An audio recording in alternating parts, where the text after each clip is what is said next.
Olá! Hoje começamos mais um Momento Saúde Podcast. E esse é super especial, principalmente para você, homem. Se você está ouvindo aí, senta, que agora nós vamos falar sobre o Novembro Azul.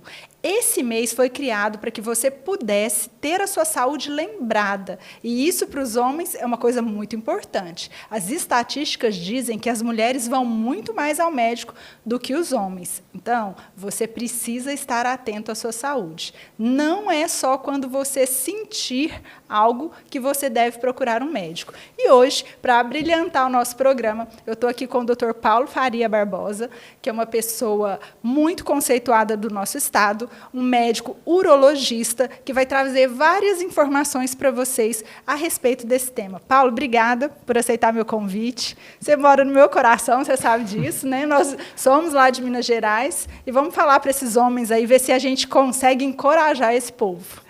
Obrigado, Franciele, pela oportunidade. Fico muito agradecido e principalmente pela relevância do assunto, né? Hoje, o câncer de próstata é o segundo câncer que mais mata em homens, só perde para os cânceres de pele. A gente tem notícias muito boas e tem notícias não tão boas. Começa pelas boas. As boas é o seguinte, aumentou muito a possibilidade de diagnóstico. Eu acho que a gente trabalhava com fosfatase alcalina, que não era um marcador com especificidade elevada, e o que aconteceu? Na hora que começaram a trabalhar com PSA, que é um antígeno prostático específico, mudou esse perfil. O PSA, ele é um marcador muito interessante para você seguir, porque na hora que ele aumenta é sinal que tem a luz amarela. Não necessariamente ele só aumenta em câncer de próstata. Então, quando saiu do binômio ultrassom e toque retal, tem um PSA, que é um primeiro exame, quando a gente fala que você quer fazer um screening, você quer fazer um acompanhamento, você pede um PSA e você já começa, dali, dividir a população que precisa de continuar o tratamento. É mais fácil levar o homem para colher sangue do que levar ele para fazer um ultrassom retal ou um toque. Uma coisa que você tocou que é muito importante. A mulher, culturalmente, desde nova, quando começa a primeira menstruação, daí para frente, ela vai no ginecologista.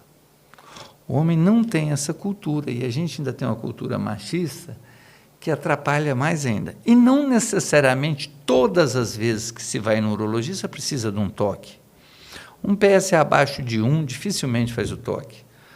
Já teve épocas que era abaixo de 4, já teve épocas que era abaixo de 2,5. Né? Então, o grande lance é ter o acompanhamento. O que a gente pensa em acompanhamento?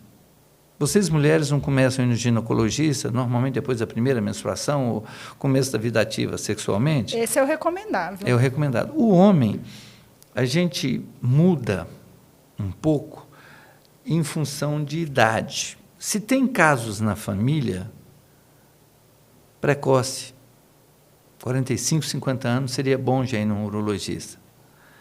Se não tem, 50 anos em diante. O grau de sintomatologia de prostatismo não dá para você diferenciar um grau de sintomatologia que fala que é hiperplasia prostática benigna ou é hiperplasia maligna, adenocarcinoma. Então, os sinais são sinais de obstrução prostática ou de irritação de ir muitas vezes no banheiro. Então, tem algumas nuances que tornam as coisas um pouquinho mais complexo. Associado ao fato de o homem não ter essa cultura como a mulher tem, de desde muito nova ir no ginecologista, dificulta um pouco a gente. Você acha assim que às vezes a mulherada acaba levando o marido? Porque às vezes, vou contar uma experiência pessoal, assim, às vezes você ouve o marido fazendo xixi e percebe, poxa, está diferente, a mulher é muito atenta a isso. O jato miccional, o jato do xixi, ele vai ter uma parte ali, a urina pode ser um primeiro sinal dessa modificação. É o que eu te falei, é o sinal de alguma alteração prostática. Não necessariamente é um câncer, mas é uma alteração prostática que pode ser, como eu já falei, pode ser por diminuir, por uma obstrução parcial do canal uretral. Quando ele tem uma associação com sangramento na urina, é algo que um alerta maior? O alerta do sangramento é mais para câncer de bexiga. O problema do câncer de próstata, Franciele, é que ele não dá sintoma. Ele não dá sinal específico. Quando ele dá sinal, ou seja, aquilo que você vê, já está muito avançado. Já está praticamente sem possibilidade terapêutica, quando ele dá. Então, eu acho que qualquer alteração é importante para ele procurar um profissional da área, um urologista, para ele fazer os exames para ver como está a próstata dele, o tamanho. E aí tem os sinais e tem os sintomas de hiperplasia prostática. Não necessariamente é câncer. Você comentou que existem outras coisas que podem gerar esse aumento na próstata. O que é que o uma homem prostatite, por exemplo, ele gera duas coisas que é preocupante. Primeiro, que ele aumenta muito o PSA. Como eu te falei, o PSA não é específico para câncer de próstata. Ele não só aumenta no adenocarcinoma de próstata. Uma prostatite tem aumentos elevadíssimos, ou seja, inflamação prostática por algum germe. Doença sexualmente transmissível? Não necessariamente, né? Então, ele aumenta níveis bastante avançados. Só que ele dá um quadro sintomático bem importante. Primeiro, o cara começa a ter ardência, às vezes, para urinar, dor entre o testículo e o ânus. Tem um corolário. Então, esse paciente, dificilmente, ele não vai procurar o médico, ele vai procurar o médico. O quadro sintomático é expressivo. A preocupação que a gente tem é, como eu te falei, como o câncer não dá sinal, os sintomas podem ser prostáticos benignos, que todo homem vai ter, em função do crescimento da glândula prostática, ser hormônio dependente, testosterona. Então, isso aí, como se diz, os alertas são menores. A mulher tem o hábito de fazer autoexame no seio. Sim. A mulher, qualquer alteração na genitália, ela já nota. O homem é mais difícil, até culturalmente. Essa é uma coisa que as pacientes sempre perguntam no consultório. Doutora, como é que o homem colhe isso aqui que a gente colhe, que é o exame Papa Nicolau, o exame preventivo de todos os anos? O homem não colhe, né? Não tem essa coleta intrapênis ali, até porque a gente estava conversando que são características totalmente diferentes da vagina, né? O problema do HPV, primeiro que o HPV é um polvo, né? Tem mais de 200 tipos de HPV. O homem, você só começa a ver quando dá lesão externa. A lesão interna, que eu acho pior, que ele prolifera aquilo para um punhado de gente, e ele nem se trata. Então, esse é um problema. Voltando da próstata, as dificuldades que a gente tem na próstata é o seguinte. Durante o meu doutorado, eu tive aula com um americano, que ele falou, olha, eu vou falar uma notícia boa, isso em 2008, 2009, falar uma notícia boa e uma ruim. A notícia boa, que a evolução do diagnóstico e dos tratamentos de próstata aumentaram muito, diagnóstico mais precoce, screening populacional, PSA, ultrassom transretal, ressonância multiparamétrica, certo? Acaba estudo em biópsia, para ter certeza. E ele falou assim, aumentou muito. Porém, o percentual de óbito em 2007, dado do governo americano, era o mesmo de 1929. Se morria o mesmo percentual de pessoa. Então, houve a evolução do diagnóstico, houve a evolução do tratamento gold standard para uma próstata bem pesquisada, com anatomia anatopatológica, Gleason 7, gold standard, cirurgia, prostatectomia radical, porque tira a vesícula seminal. Pode ser aberta, pode ser laparoscópica, pode ser robótica. Aí vem a outra coisa. A ciência evolui, a tecnologia mais. Então, a tecnologia evolui, mas a ciência... O índice de sucesso é o mesmo nos três. Nenhum é superior em termos de resultado curativo. Curativo, nenhum é superior. Porém, a qualidade de vida de uma robótica é melhor do que de uma laparoscópica, que é melhor que uma aberta. A volta ao trabalho é bem mais rápida. A possibilidade de não lesão dos nervos eretores penianos que passa ao lado da próstata também, a possibilidade de lesão é menor, que você pega a robótica, vê com aumento de 10, 15 os últimos, né? Então, tem esses fatos relacionados ao tratamento, a qualidade do tratamento para o paciente melhorou muito, mas o resultado final é o mesmo. Por que esse resultado não melhora? Se a gente está tendo mais diagnóstico, se a gente tem mais métodos... Porque o biológico... é o principal. É o principal. O biológico é o principal, né? Esse não altera com o tratamento. O biológico. O câncer de próstata, a parte biológica dele, descobriu, trata. Na verdade, a gente tem piorado o nosso estilo de vida ao longo do tempo. Aí, né? Vem o seguinte, por exemplo, você fala do... O que causa câncer de próstata? Quando eu acabei meu mestrado, eu viajei para a Argentina e tinha um grupo de médicos franceses que mudaram para o Canadá e fizeram uma pesquisa ampla em todos os países do mundo. Por que não tinha determinados tipos de câncer naquele país ou naquela região? Era um grupo francês que mudou para o Canadá, envolvendo nutricionista, epidemiologista, médico, oncologista, e chegaram a algumas conclusões interessantes. Vamos falar para o câncer de próstata. No Japão tem muito baixo índice de câncer de próstata, porque não come carne em cocção, assada, fritada e outras coisas. Come muito peixe cru, muita verdura e muito legume. Então, não tem. Porém, se toma muito chá quente o dia inteiro. O país que mais tem câncer de boca, esôfago, vias alimentares, né? Esse japonês,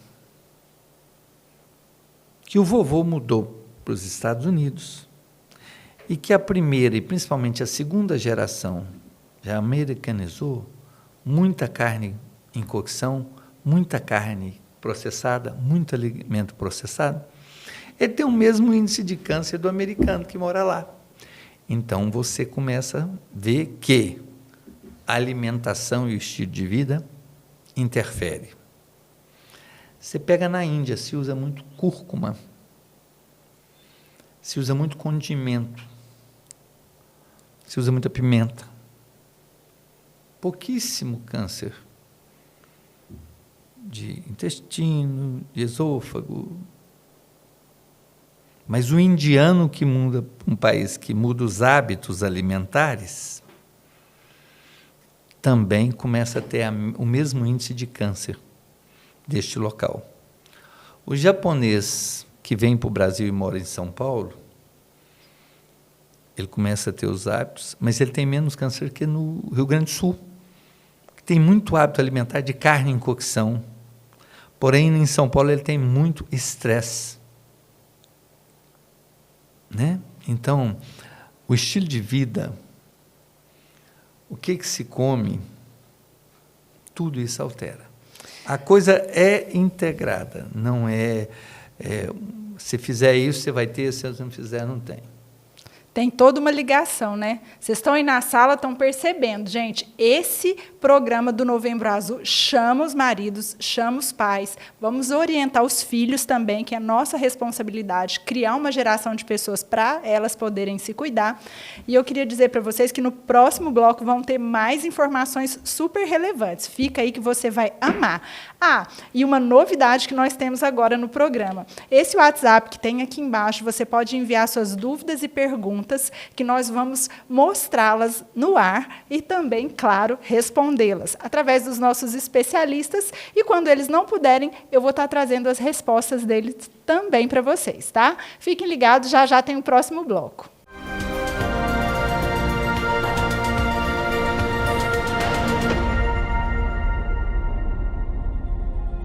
Estamos de volta com mais um Momento Saúde Podcast. E só para lembrar, você que está assistindo aí, esse número aqui embaixo é o WhatsApp que você vai poder enviar suas dúvidas. E assim que for possível, a gente vai responder aqui no ao vivo ou nos intervalos com os especialistas.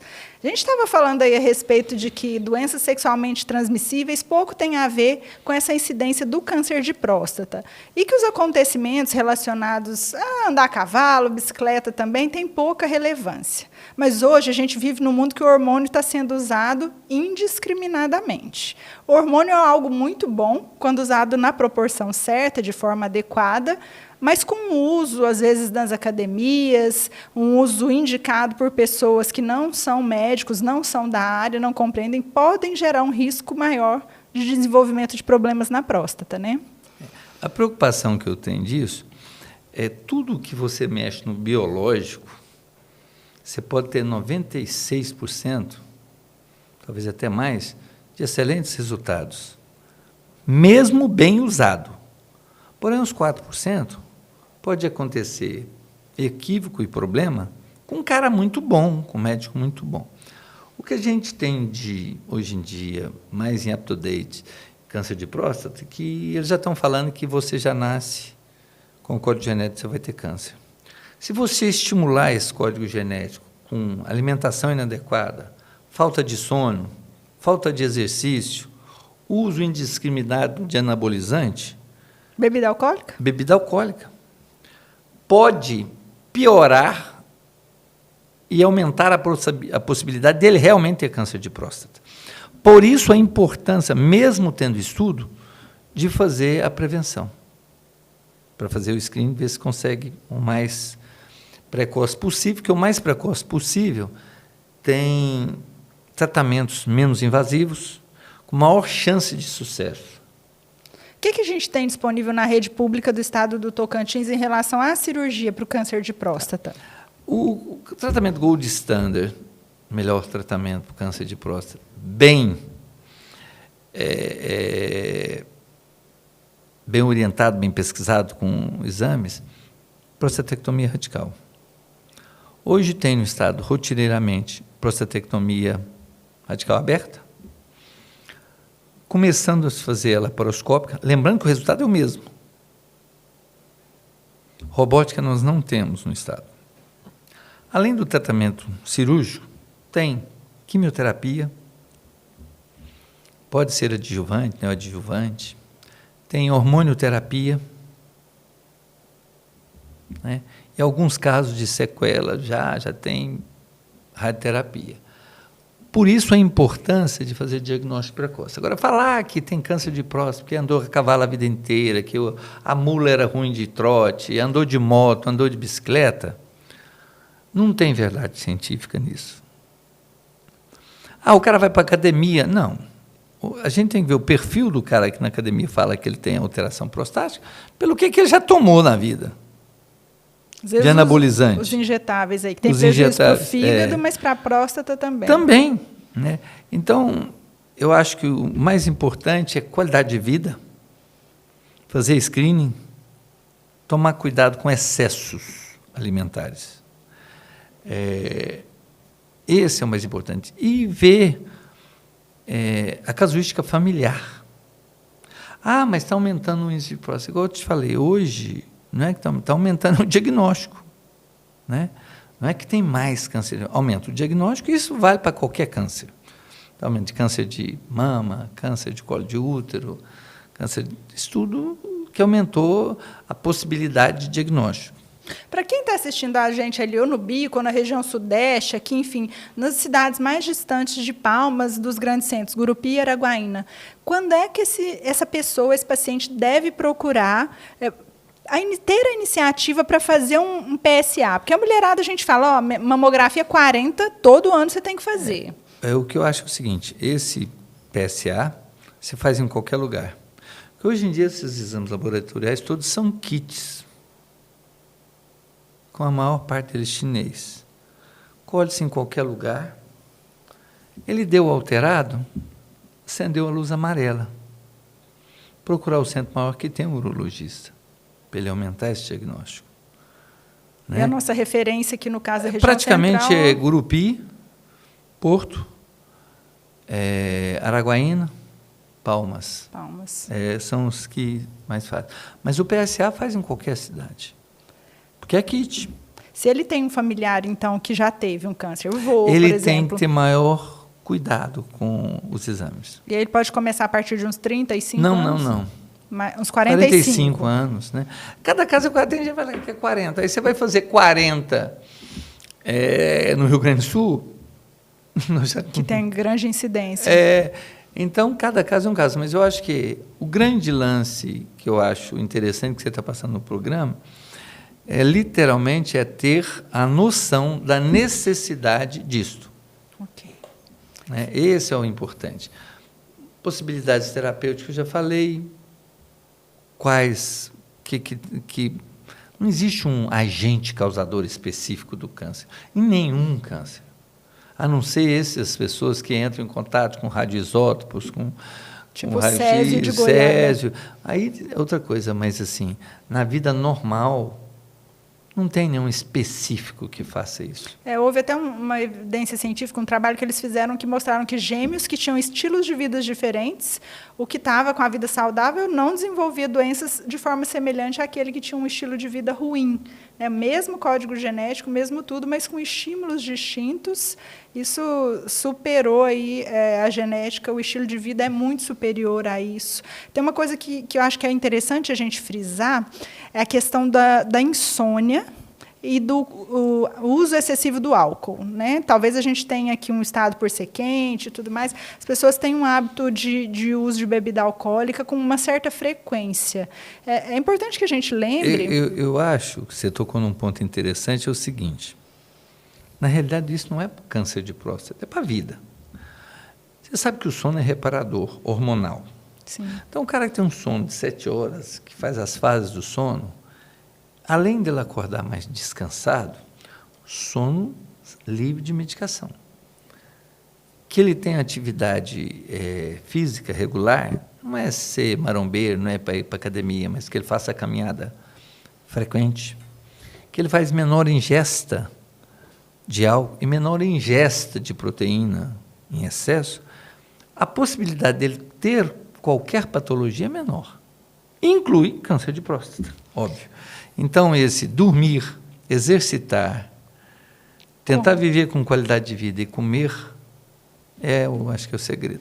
Não pode esquecer dos relacionamentos tóxicos, tá, gente? Isso vale para homens e mulheres. Relacionamentos tóxicos pioram muito a nossa qualidade de vida, ampliam nossos problemas de saúde. Então, é super relevante que a nossa saúde mental esteja em dia, que a gente possa realmente viver feliz. Tá? E isso é uma consequência das nossas escolhas. Aí não é genética, aí não é estilo de vida, são as nossas escolhas. Para a gente finalizar aí a questão dos nossos homens que nós estamos no Novembro Azul, esse é um mês que tem, voltado, essa data é voltada para que os homens sejam estimulados a buscar. Hoje a gente tem alguns outros serviços, por exemplo, o Hospital do Amor veio para o nosso estado para dar um apoio, mas, ainda assim, as unidades básicas de saúde são o primeiro contato dessas pessoas. E a finalização do tratamento se dá na estrutura do estado, principalmente aqui no Hospital Geral de Palmas, que oferece essa parte mais terciária. Esse homem que vai buscar essa unidade de saúde, ele vai ter esse resultado. O caminho dele vai ser para o setor secundário, via regulação do Estado, até chegar, ele passa por esse caminho até chegar? Eu acho que a gente tem que quebrar alguns paradigmas. Você conseguir um hemograma no Canadá, você demora, em média, 21 dias. Em média. Porém, na hora que você faz o diagnóstico da doença grave, até o avião te transfere para um hospital de referência. Então, o caminho, saúde da família, unidade básica. Hoje, o sistema do SUS tem implantado aqui, tem problema? Tem, porque existe um contingente de pessoas muito grande e um conteúdo para resolução menor. Mas eu já faço ambulatório no HGP há 21 anos, de terça para quarta, de quarta-feira. Eu vejo pessoas idosas, às vezes até sozinhas, que se tratam normal. E outros falam que não conseguem isso. Mas o que eu acho é o seguinte, vai na saúde da família, screening com exame laboratorial e segue o traço. A prefeitura tem urologista pelo sistema público, o Estado tem, o Estado já é regulado, né? O que muitas das vezes acontece é que, às vezes, a pessoa não quer entender que algumas coisas são mais demoradas. Então, mas o caminho é esse que você falou. E, se eu posso deixar um alerta, é que a pessoa fazendo isso, respeitando a idade, se tem casos na família, 45 anos, se não tem 50, 55, cada ano eles mudam. Até a sociedade brasileira, faz mais.